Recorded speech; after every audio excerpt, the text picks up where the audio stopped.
요절 심화 묵상 12번째 시간입니다. 자, 오늘 살펴볼 요절은 잠언 9장 1절부터 12절까지이고요.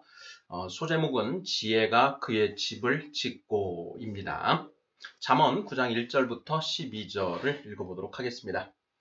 잠언 9장 1절 지혜가 그의 집을 짓고 7 기둥을 다듬고 짐승을 잡으며 포도주를 혼합하여 상을 갖추고 자기의 여종을 보내어 성중 높은 곳에서 불러 이르기를 어리석은 자는 이리로 돌이키라. 또 지혜 없는 자에게 이르기를 너는 와서 내 식물을 먹으며 내 혼합한 포도주를 마시고 어리석음을 버리고 생명을 얻으라. 명철의 길을 행하라 하느니라. 7절 거만한 자를 징계하는 자는 도리어 능욕을 받고 악인을 책망하는 자는 도리어 흠이 잡히느니라. 거만한 자를 책망하지 말라. 그가 너를 미워할까 두려우니라. 지혜 있는 자를 책망하라. 그가 너를 사랑하리라. 지혜 있는 자에게 교훈을 더하라. 그가 더욱 지혜로워질 것이요 의로운 사람을 가르치라. 그의 학식이 더하리라. 10절 여호와를 경외하는 것이 지혜의 근본이요 거룩하신 자를 아는 것이 명철이니라. 나 지혜로 말미암아 내 날이 많아질 것이요 내 생명의 해가 내게 더하리라. 12절 내가 만일 지혜로우면 그 지혜가 내게 유익할 것이나 내가 만일 거만하면 너 홀로 해를 당하리라. 아멘. 모두 1절부터 12절까지의 말씀입니다. 질문은 모두 9개로 이루어져 있습니다. 자, 질문 9가지를 먼저 읽어보도록 하겠습니다. 1번, 1절, 지혜가 그의 집을 짓는다고 합니다. 그의 집은 무엇을 가리키나요? 2번, 1절에 7 기둥을 다듬는다고 합니다. 7 기둥은 무엇을 가리키나요? 3번, 5절에 식물을 먹고 혼합한 포도주를 마시라고 합니다. 식물과 포도주는 무엇을 가리키나요? 4번, 6절에 그것을 먹으면 어떻게 된다고 하나요? 5번, 7에서 8절에 7절 8절에 거만한 자를 책망하고 징계하면 어떻게 된다고 하나요? 자, 6번. 자, 어떤 사람을 책망하고 교훈하고 가르치라고 하나요? 7번. 자, 10절에 지혜의 근본은 무엇인가요? 8번. 10절에 지혜의 완성은 무엇인가요? 9번입니다. 11절에 무엇으로 말미암아 날이 많아지고 생명의 해가 더해진다고 하나요? 자, 이렇게 해서 모두 9개의 질문입니다. 지혜가 그의 집을 짓고 소제목이 이렇게 되어 있는데요. 자, 여기에 지혜는 잠언에서 말하는 지혜는 하나님의 지혜를 말한다. 그리고 그 하나님의 지혜는 자, 다른 표현으로 하면 자, 여호와의 지혜, 예수 그리스도는 여호와의 지혜이니라. 고린도전서 1장 말씀이죠. 1장 24절 오직 부르심을 받은 자들에게는 유대인이나 헬라인이나 그리스도는 하나님의 능력이요 하나님의 지혜니라 이렇게 되어 있습니다. 그래서 이 잠언에서 말하는 지혜는 하나님의 지혜를 말한다. 하늘의 지혜를 말하고 그 하늘의 지혜는 곧 예수 그리스도이시다. 자, 이렇게 지난 시간에 우리가 살펴보았는데요. 자, 오늘은 잠언 9장 1절부터 12절 말씀을 가지고 심화 묵상을 진행해 보도록 하겠습니다. 자, 1번부터 문제를 풀어가면서 묵상을 진행해 보도록 하겠습니다. 1번, 1절. 지혜가 그의 집을 짓는다고 합니다. 그의 집은 무엇을 가리키나요? 1절 보면 지혜가 그의 집을 짓고 7 기둥을 다듬고 이렇게 되어 있습니다. 자, 지혜는 예수 그리스도를 상징한다라고 했습니다. 자, 지혜 예수 그리스도가 집을 짓습니다. 예수 그리스도가 짓는 집이 무엇인가? 네, 바로 교회이지요. 교회. 지혜가 그의 집을 짓는다. 그의 집은 무엇을 가리키는가? 네, 교회라고 해석을 하면 전혀 문제가 없을 것 같습니다.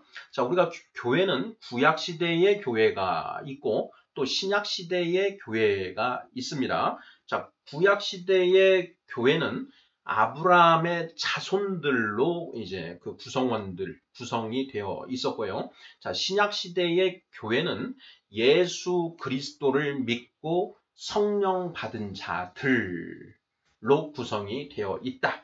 이렇게 말을 하면 뭐 거의 틀림없다. 이렇게 생각을 합니다. 자, 2번 문제 보겠습니다. 자, 1절에 일곱 기둥을 다듬는다고 합니다. 일곱 기둥은 무엇을 가리키나요?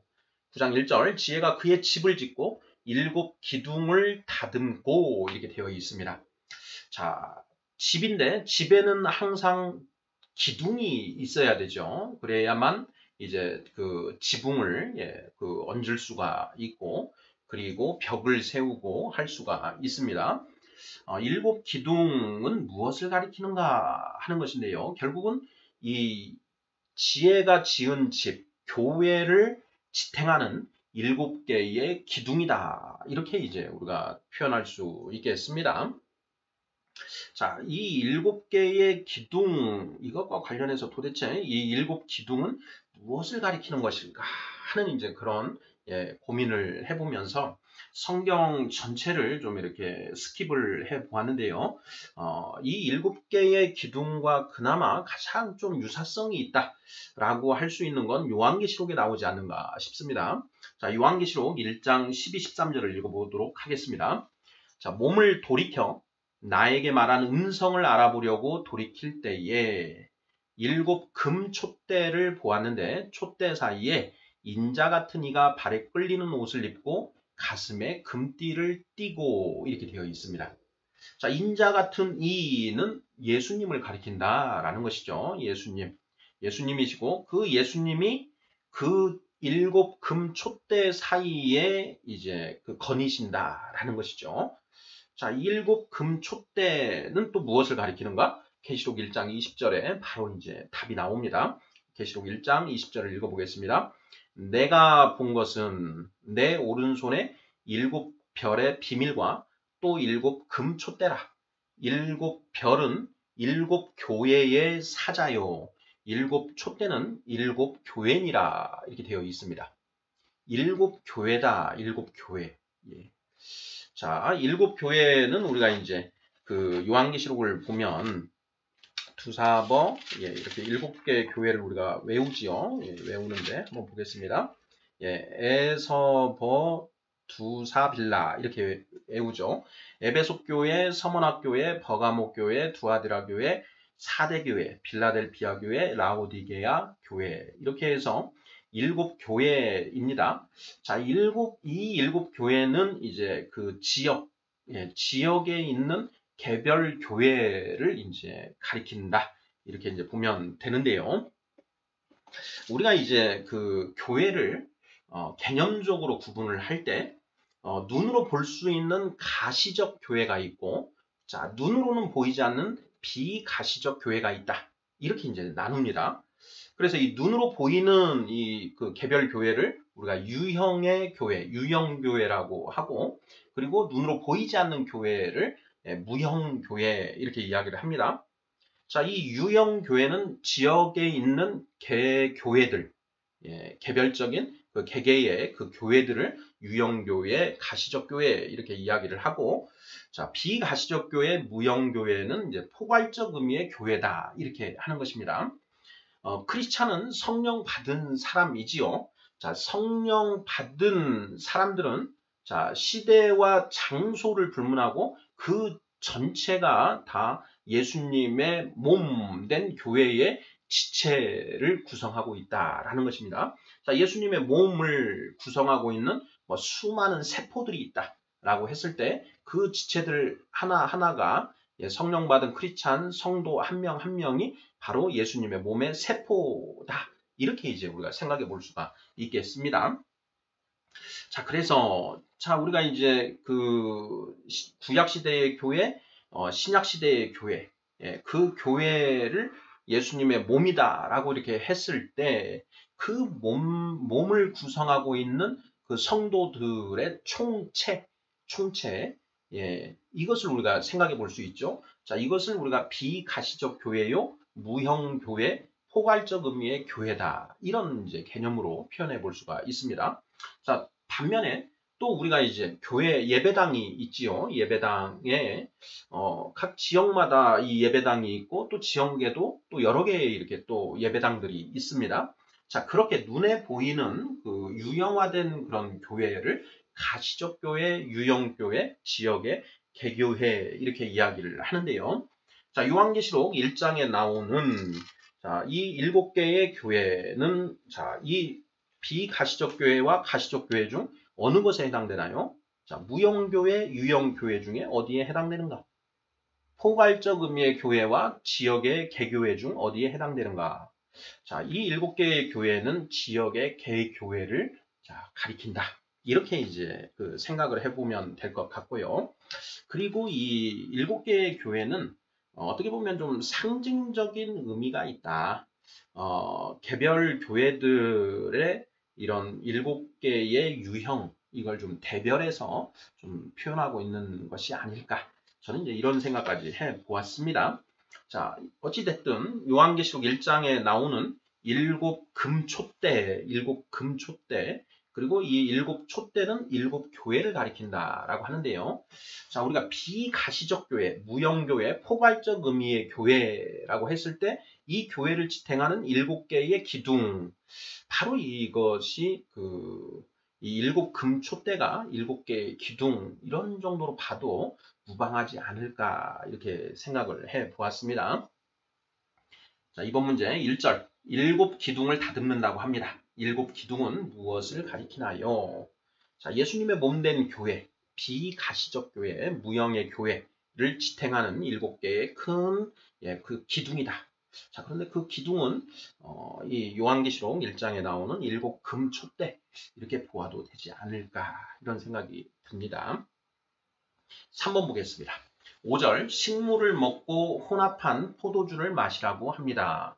식물과 포도주는 무엇을 가리키나요? 자, 여기에 식물은 먹는 것, 빵을 의미하죠. 빵과 혼합한 포도주입니다. 자, 이 식물과 포도주는 자, 궁극적으로 자, 무엇을 의미하는가 하는 것입니다. 잠언 오늘 요절을 다시 한번 살펴보겠습니다. 2절인데요. 1, 2절. 지혜가 그의 집을 짓고 7기둥을 다듬고 짐승을 잡으며 포도주를 혼합하여 상을 갖추고 이렇게 되어 있습니다. 자, 여기에 짐승을 잡으며 이 짐승을 잡는다라는 것이 이 짐승을 잡아서 이 먹을 상을 차리는 데 쓰는 것인지 아니면 이 짐승이 뭐 사단을 의미하는 것인지 이거는 좀 아리까리해서 그냥 놔뒀고요. 자, 포도주를 혼합하여 상을 갖추고 이 포도주는 분명히 이 잔치상에 올릴 술이라는 것은 분명하다라는 것이죠.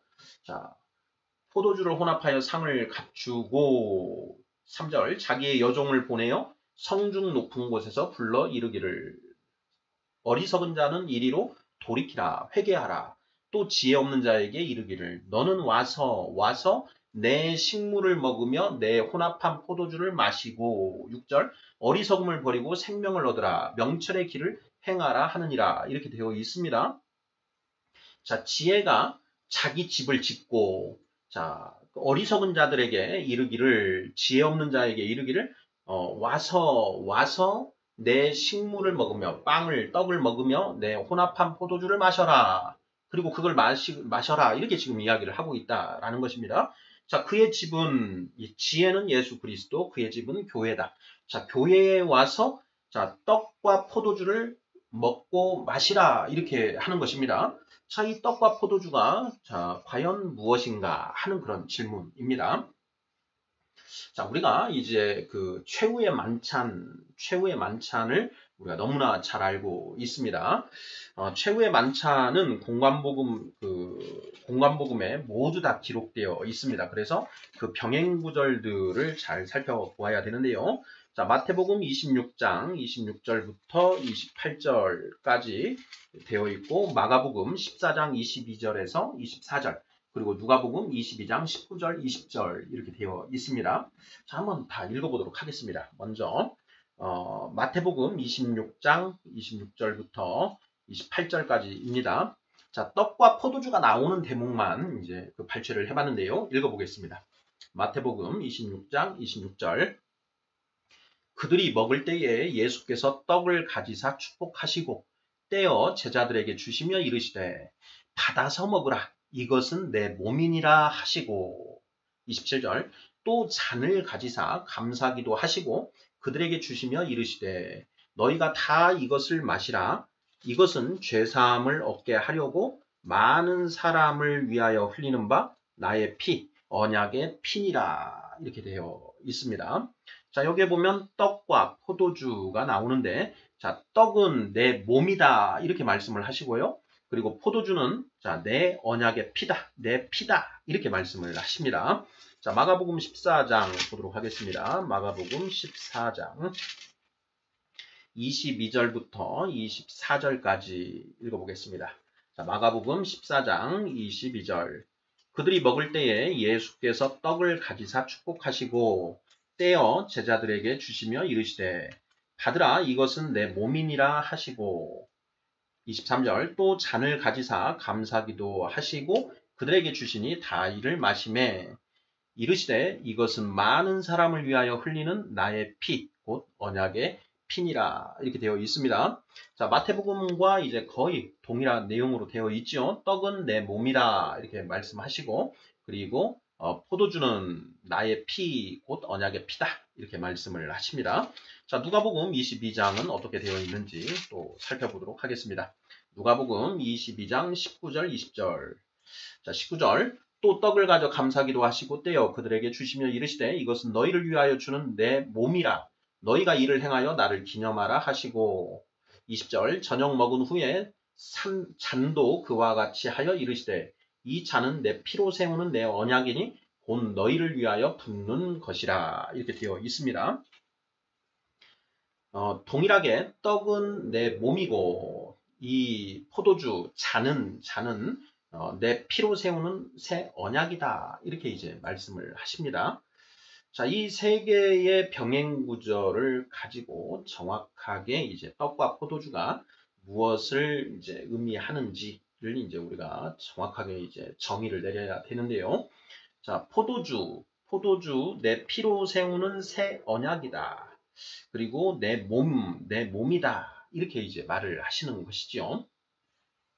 마태, 마가, 누가복음에는 이 최후의 만찬에 이 떡과 포도주 기사가 모두 실려 있습니다. 자, 그런데 요한복음에는 이 기사가 실려 있지 않습니다. 하지만 그 요한복음에는 오히려 그 오병이어의 그 이적을 행하신 그 다음 날 예수님이 그 몰려든 무리에게 너희는 내 살과 피를 먹으라 라고 하는 이제 그 내용이 요한복음 6절에 아주 자세하게 이제 기록이 되어 있고요. 누가복음 22장에 보면 너희가 이를 행하여 나를 기념하라 라고 하시는 그 명령이 이제 누가복음에만 기록이 되어 있습니다. 바로 예수님께서 말씀하신 너희가 이를 행하여 나를 기념하라 라고 하신 이 명령 때문에 자, 우리가 이후에 계속해서 우리 교회에서는 이 성찬식을 이제 행하고 있는 것이지요. 자, 나를 기념하라 하셨습니다. 나를 기념하라. 나는 예수님을 가리키는 것이고요. 기념한다라는 것은 그 예수님이 이 땅에 오셔서 우리에게 천국 복음을 전하시고 또 십자가의 대속 제물이 되신 그 일을 우리가 생각하고 묵상하는 그런 의미라고 봐야 되겠지요. 자, 그러면 마태, 마가, 누가복음 병행 구절은 살펴보았고요. 이제 요한복음 6장을 보도록 하겠습니다. 자, 여기에 이 요한복음에는 왜 이 최후의 만찬에 떡과 포도주 성찬식을 행하신 그 기사를 기록하지 않았을까 하는 부분도 우리가 한번 심각하게 연구를 해 보아야 됩니다. 자, 그리고 요한복음 6장에서 이 떡과 포도주, 떡과 피, 살과 피에 대한 얘기를 하셨는데 그 살과 피에 대한 그 말씀도 우리가 심화 묵상을 해볼 분명히 이제 그 대상 요절이기도 합니다. 그 부분 나중에 한번 좀 더 깊이 다뤄보도록 하고요. 일단 오늘은 요한복음 6장의 이 살과 피에 대한 그 말씀들을 살펴보도록 하겠습니다. 자, 요한복음 6장인데요. 자, 요한복음 6장 53절부터 57절, 58절까지가 핵심인 것 같습니다. 53절부터 읽어보도록 하겠습니다. 예수께서 이르시되 내가 진실로 진실로 너희에게 이르노니 인자의 살을 먹지 아니하고 인자의 피를 마시지 아니하면 너희 속에 생명이 없느니라. 54절 내 살을 먹고 내 피를 마시는 자는 영생을 가졌고 마지막 날에 내가 그를 다시 살리리니. 55절 내 살은 참된 양식이요 내 피는 참된 음료로다. 56절 내 살을 먹고 내 피를 마시는 자는 내 안에 거하고 나도 그의 안에 거하나니. 57절 살아계신 아버지께서 나를 보내심에 내가 아버지로 말미암아 사는 것 같이 나를 먹는 그 사람도 나로 말미암아 살리라. 58절 이것은 하늘에서 내려온 떡이니 조상들이 먹고도 죽은 그것과 같지 아니하여 이 떡을 먹는 자는 영원히 살리라. 이렇게 되어 있습니다. 최후의 만찬 때 예수님이 떡과 포도주를 나누어 주시면서 자, 너희가 이것을 행하여 나를 기념하라 말씀하셨는데요. 자, 분명히 이 떡은 내 살이고 이 포도주는 내 피다라고 이렇게 말씀을 하셨습니다. 자, 그러면 예수님의 살과 피는 무엇을 또 상징하는가라는 것을 우리가 또 생각을 해봐야 되죠. 그런데 요한복음은 최후의 만찬에서의 성찬식은 기록하지 않고 있습니다. 왜 그랬을까? 대략 생각을 해보면 마태, 마가, 누가복음 그 복음서에 공통적으로 이것을 기록했기 때문에 굳이 반복할 필요가 없다. 대신에 자, 예수님의 그 성찬식의 그 떡과 포도주, 예수님의 살과 피가 무엇을 의미하는지를 기록할 필요가 있다라는 것이죠. 그래서 이 6장에 그 내용을 기록을 해놓은 것이다 라는 것입니다. 그러면 우리가 성찬식의 떡과 포도주는 예수님의 살과 피다. 자, 예수님의 살과 피는 무엇을 상징하는가? 이것을 또 이제 우리가 생각을 해봐야 되겠죠. 자, 예수님의 살과 피, 우리의 지금 이 육신의 이 살덩어리, 그리고 우리 육신을 흐르고 있는 그 피, 이거를 의미한다? 이거는 아니죠. 이제 비유의 말씀이다. 이렇게 우리가 생각해 보는 게 맞을 것 같습니다. 자, 그리고 이 살과 피가 무엇을 의미하는지는 이제 이 요한복음 6장, 요한복음을 통해서 우리가 이제 풀어볼 수가 있는 것이죠. 자, 53절부터 58절까지 읽어보았는데요. 55절에 내 살은 참된 양식이요 내 피는 참된 음료로다 이렇게 되어 있습니다. 자, 내 살은 참된 양식이요 내 피는 참된 음료로다. 내 살을 먹고 내 피를 마시는 자는 내 안에 거하고 나도 그의 안에 거하나니. 자, 예수님의 살과 피를 먹는다. 이것에 대해서 52절을 보면 자, 유대인들이 서로 다투어 이르되 이 사람이 어찌 능히 자기 살을 우리에게 주어 먹게 하겠느냐 이런 의문을 이야기한다라는 것이죠. 식인종도 아니고 살과 피를 먹는다라는 것은 그 문자 그대로 뭐 살과 피를 의미하는 것이 아니라 다른 뭔가 영적인 의미가 있다라는 것은 누구나 생각해 볼 수가 있는 것이지요.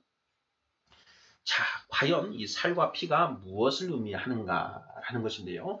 자, 요한복음에서는 대전제가 되는 게 있습니다. 대전제가 무엇이냐? 바로 요한복음 1장 1절이지요. 자, 어떤 내용입니까? 태초에 말씀이 계시니라. 그 말씀이 하나님과 함께 계셨으니 곧 하나님이시라. 이것이 요한복음을 관통하는 대전제이지요. 14절에 말씀이 육신이 되어 우리 곁에 거하시니 우리가 그의 영광을 보니 아버지의 독생자의 영광이요 은혜와 진리가 충만하더라 이렇게 되어 있습니다. 그 하나님의 말씀이 육신이 되어 오신 분이 예수 그리스도이시다라는 것이죠. 그냥 예수님은 그냥 하나님의 말씀이시다. 이것이 요한복음의 대전제입니다. 요한 1서 또한 마찬가지입니다. 요한 1서 1장도 요한 1서 1장 1절도 이 하나님의 말씀이 예수님이시다라는 걸 이제 선포하는 것으로 시작이 됩니다. 자, 확인해 보도록 하겠습니다. 요한 1서 1장 1절 태초부터 있는 생명의 말씀에 관하여는 우리가 들은 바요 눈으로 본 바요 자세히 보고 우리의 손으로 만진 바라 이렇게 되어 있습니다. 생명의 말씀. 근데 이 생명의 말씀을 우리가 눈으로 보고 자세히 보고 우리 손으로 만졌다. 육신으로 오신 예수님을 이야기하는 것이죠. 그러니까 예수님은 곧 하나님의 말씀이시다라는 걸 대전제로 하고 있는 것입니다. 자, 그러면 자, 예수님의 살과 피는 무엇을 상징하는가라는 것이죠. 자, 예수님의 살과 피는 무엇을 상징하나요? 예수님은 하나님의 말씀이시다. 그러면 예수님의 살과 피 역시 개개 하나하나의 그 요절들 하나님의 말씀의 각 말씀 한 문장 한 문장 이 말씀이 곧 살이요 피다라는 걸 당연히 우리가 도출해 볼 수가 있는 것이죠. 우리가 오직 말씀으로 구원을 받습니다. 성경의 주제가 무엇이죠? 자, 성경의 주제 구원입니다. 구원. 무엇으로부터의 구원입니까? 죄로부터의 구원이죠. 죄. 자, 하나님은 우리를 무엇으로 구원하십니까?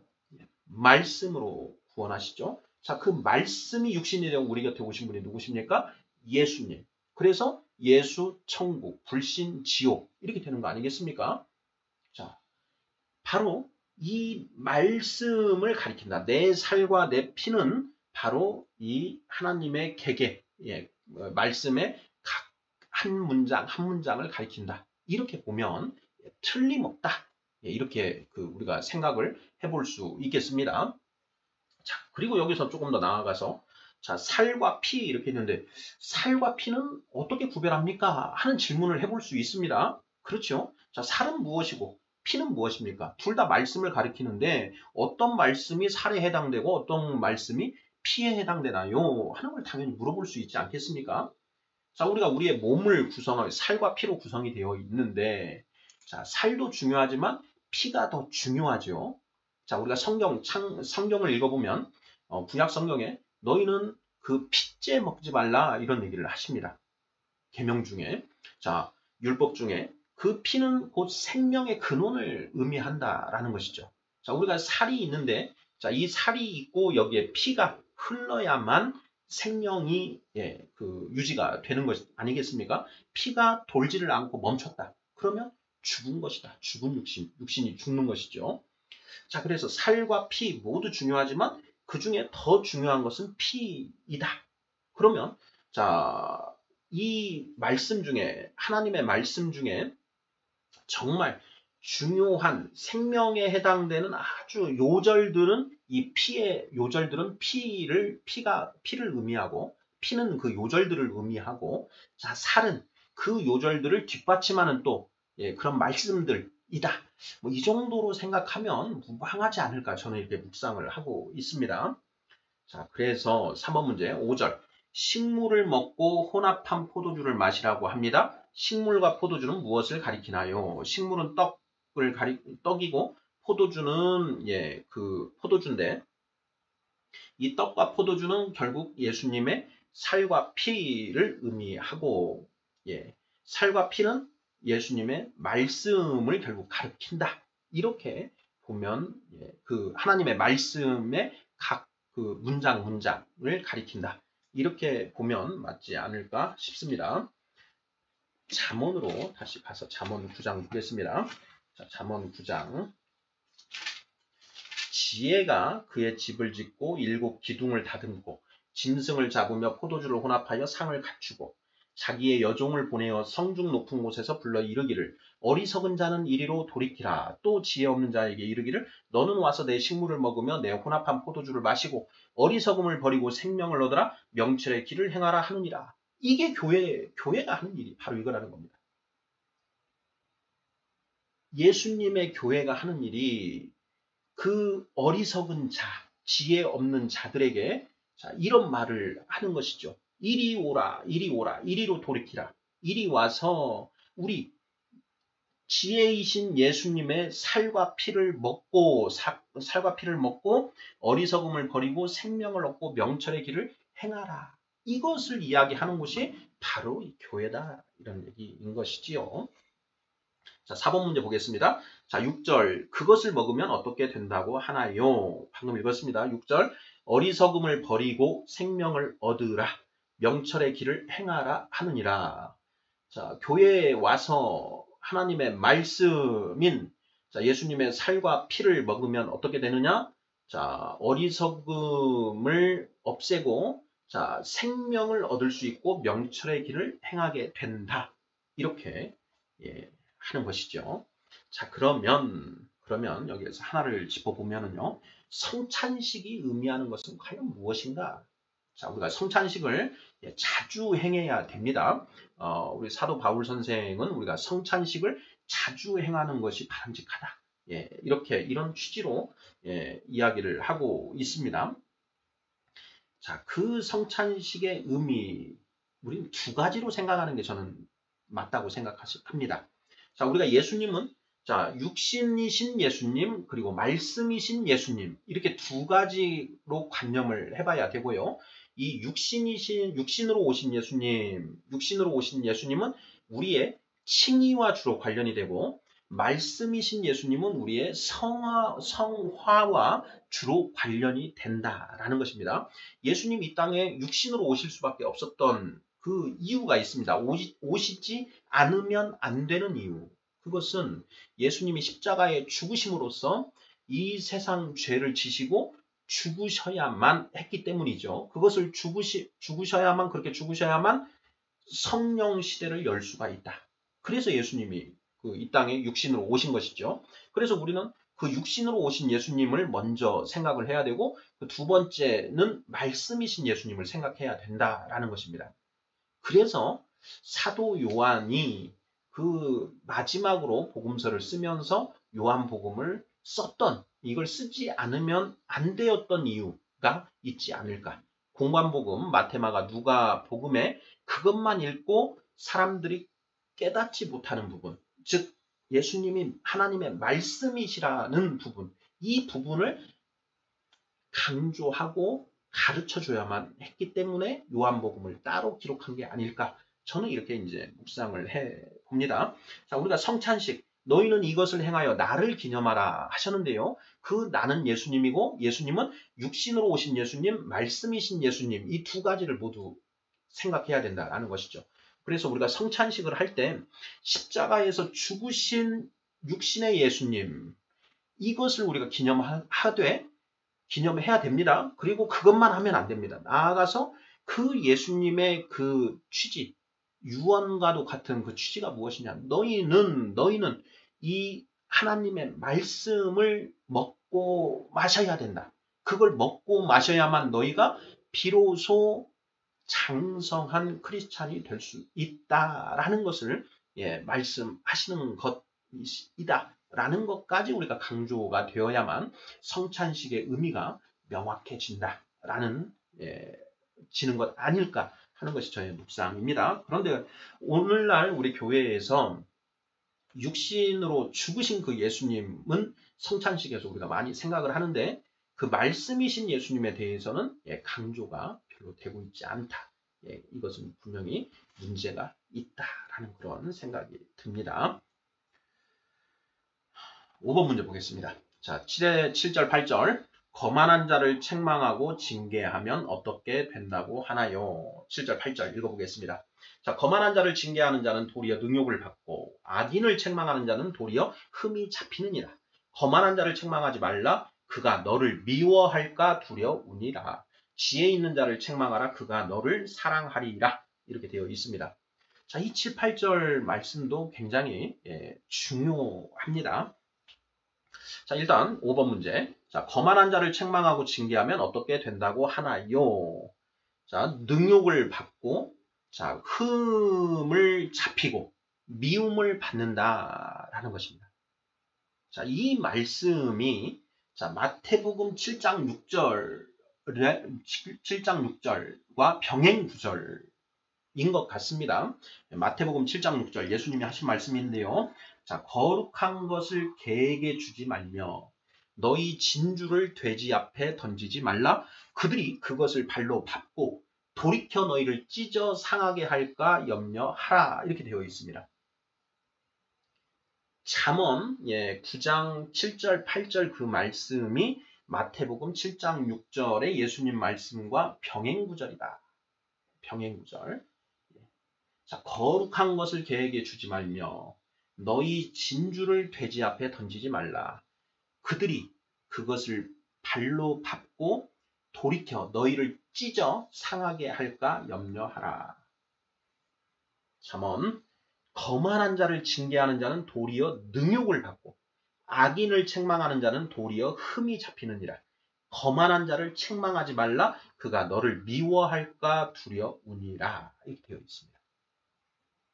이런 경우가 많습니다. 자, 세상에 자, 예수 그리스도를 아직 믿고 있지 않는 사람들은 다 사실은 이 거만하고 악인인데요.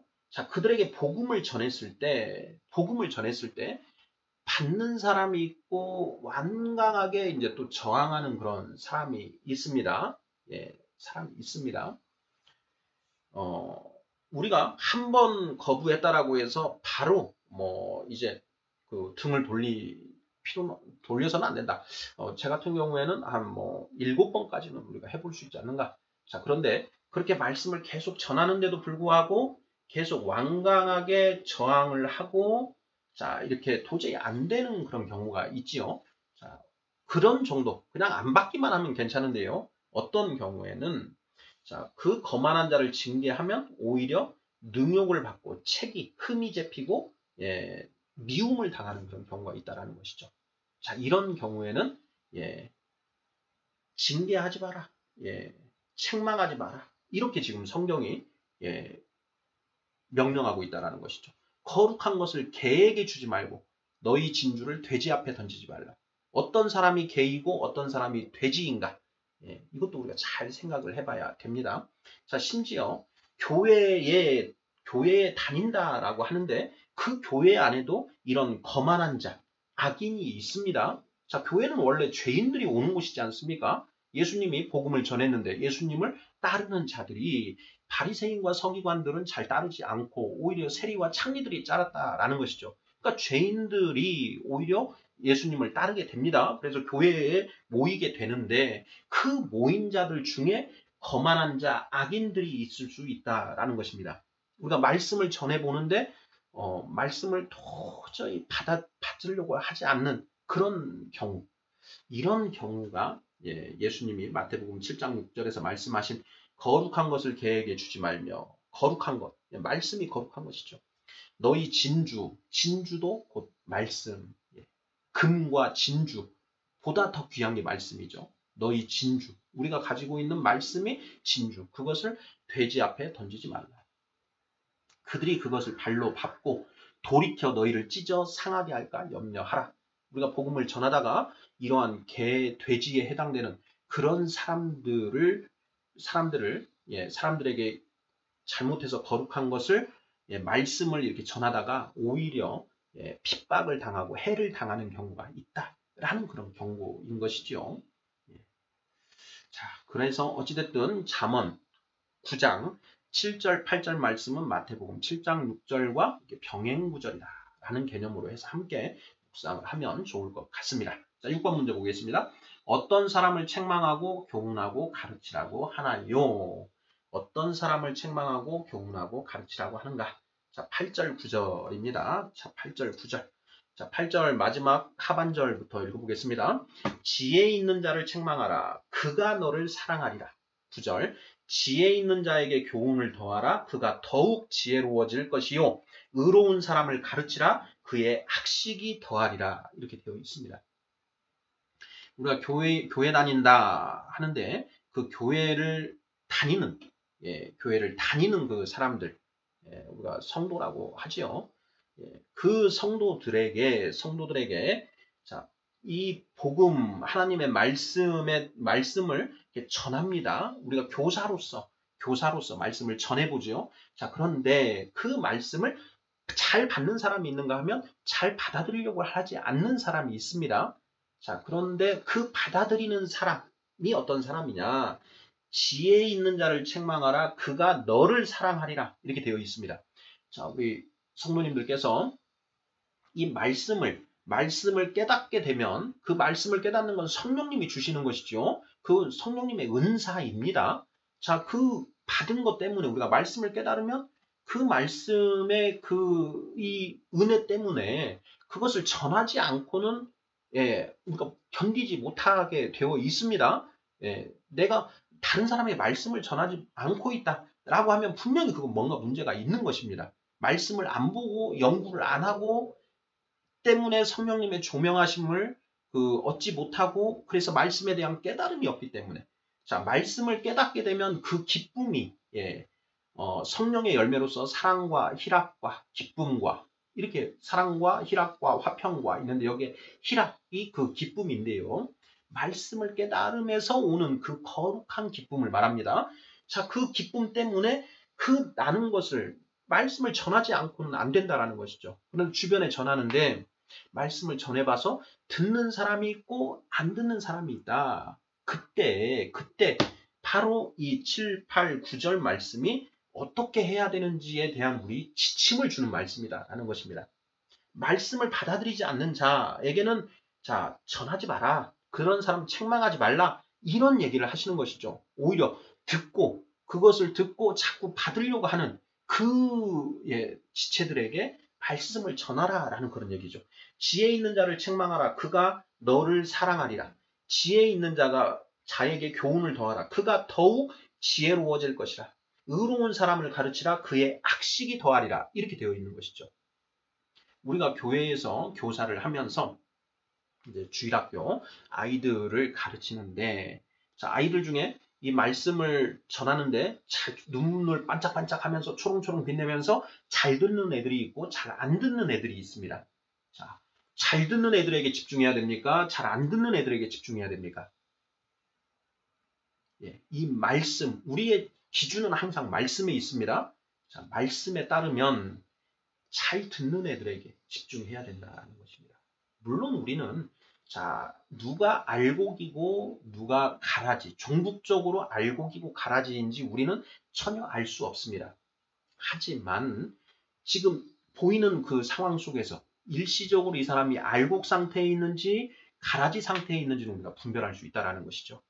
자, 그럴 때 성경은 분명히 일시적인 알곡에 집중하라 라고 가르치고 있다는 것입니다.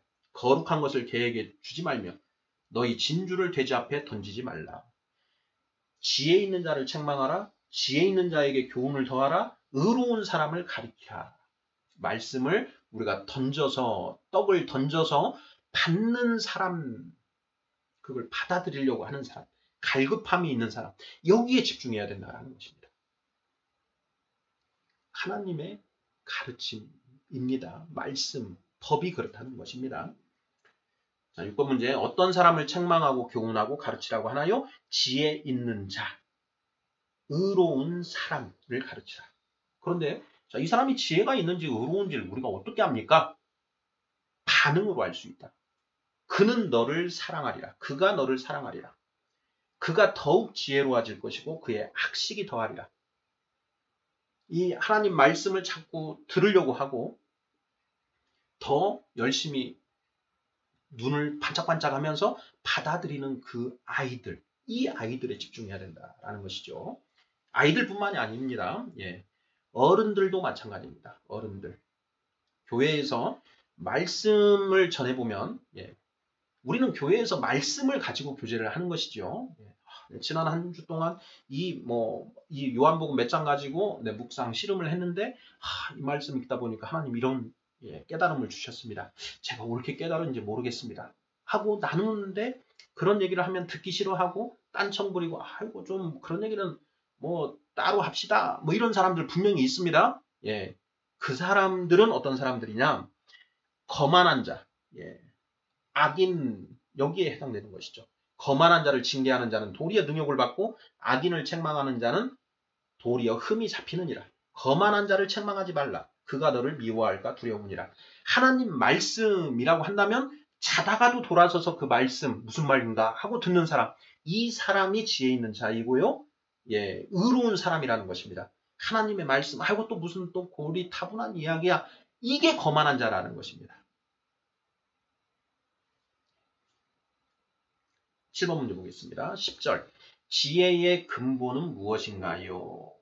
지혜의 근본은 무엇인가요? 10절 읽어보겠습니다. 여호와를 경외하는 것이 지혜의 근본이요 거룩하신 자를 아는 것이 명철이니라. 이렇게 되어 있습니다.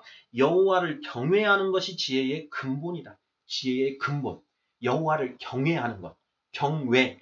하나님을 존경하고 공경하고 두려워하는 것. 이것이 지혜의 근본이다. 지혜의 출발이다. 라는 것입니다. 하나님을 경외하지 않는 사람은요. 하나님의 말씀을 보지 않습니다. 성경 66권.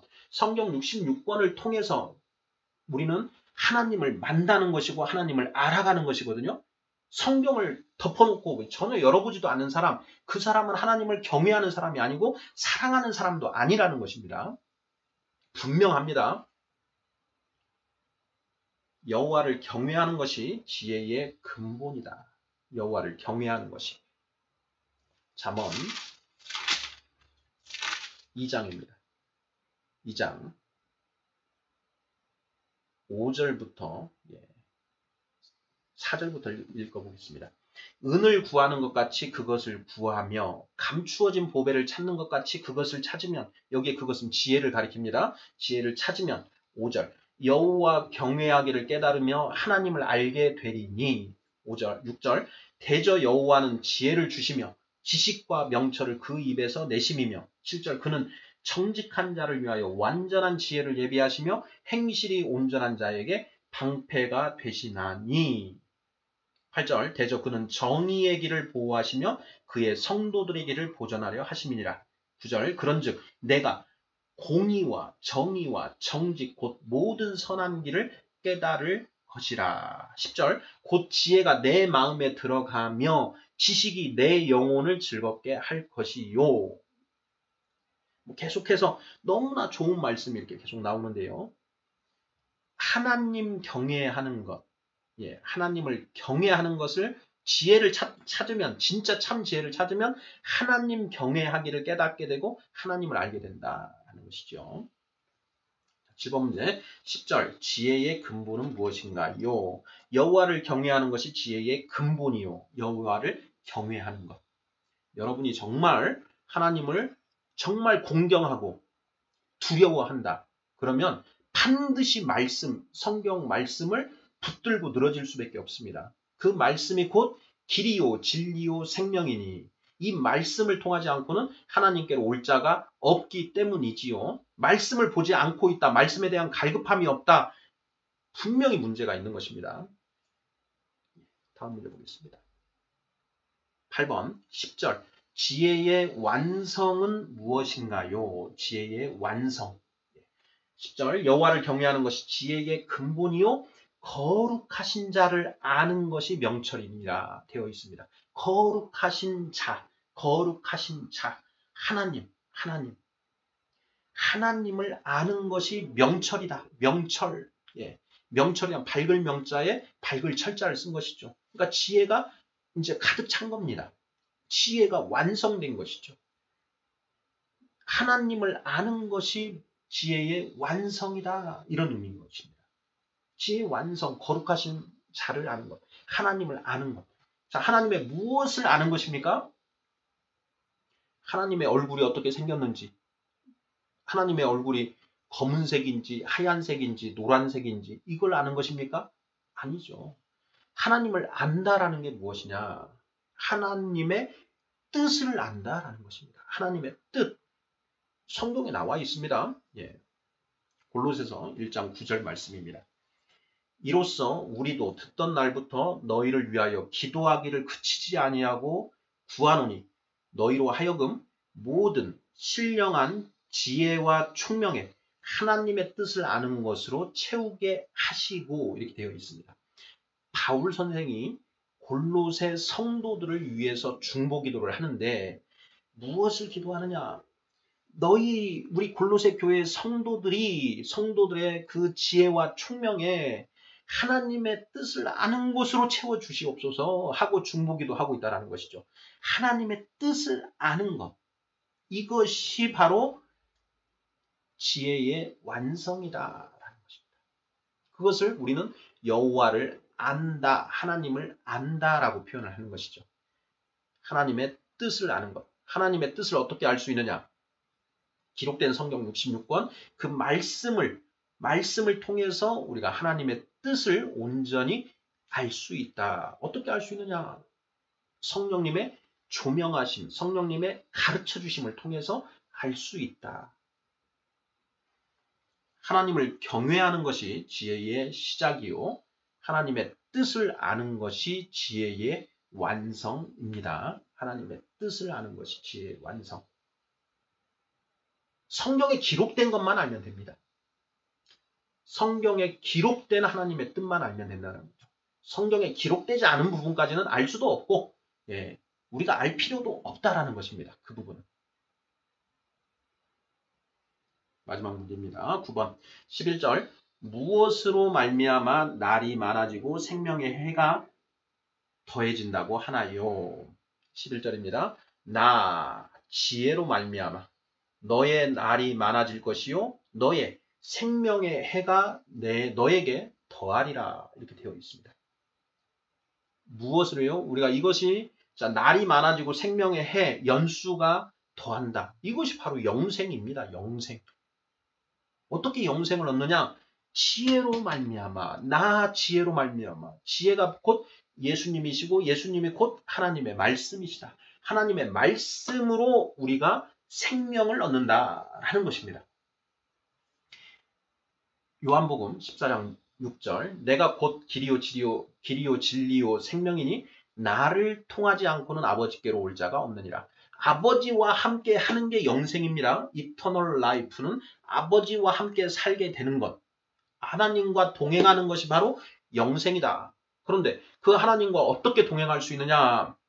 나를 통해서 할 수 있다. 나는 예수 그리스도이시고 예수 그리스도는 누구시냐? 하나님의 말씀이시다. 하나님의 말씀, 우리 성경 66권에 기록된 그 하나님의 말씀이 곧 길이요 진리요 생명이고 이 말씀을 통해서 하나님과 동행할 수 있다. 그것이 곧 영생이다. 라는 그런 표현인 것이지요. 예. 11절 무엇으로 말미암아 날이 많아지고 생명의 해가 더해진다고 하나요? 지혜입니다. 지혜. 요절 심화묵상 12번째 시간으로 잠언 9장 1절부터 12절 말씀까지 살펴보았습니다. 12절 내가 만일 지혜로우면 그 지혜가 내게 유익할 것이나 내가 만일 거만하면 너 홀로 해를 당하리라. 지혜로우면 지혜로우면 크리스찬의 지혜는 무엇인가? 내 생각 기준을 버리고 오직 하나님 말씀 기준으로 살아야 한다. 살아간다. 이것이 크리스찬의 지혜입니다. 나를 부인하고 온전히 예수 하나님의 말씀에 순종하는 자. 이 자가 성경이 말하는 완전한 자, 신령한 자, 장성한 자라는 것이죠. 여기까지 살펴보도록 하겠습니다. 아멘.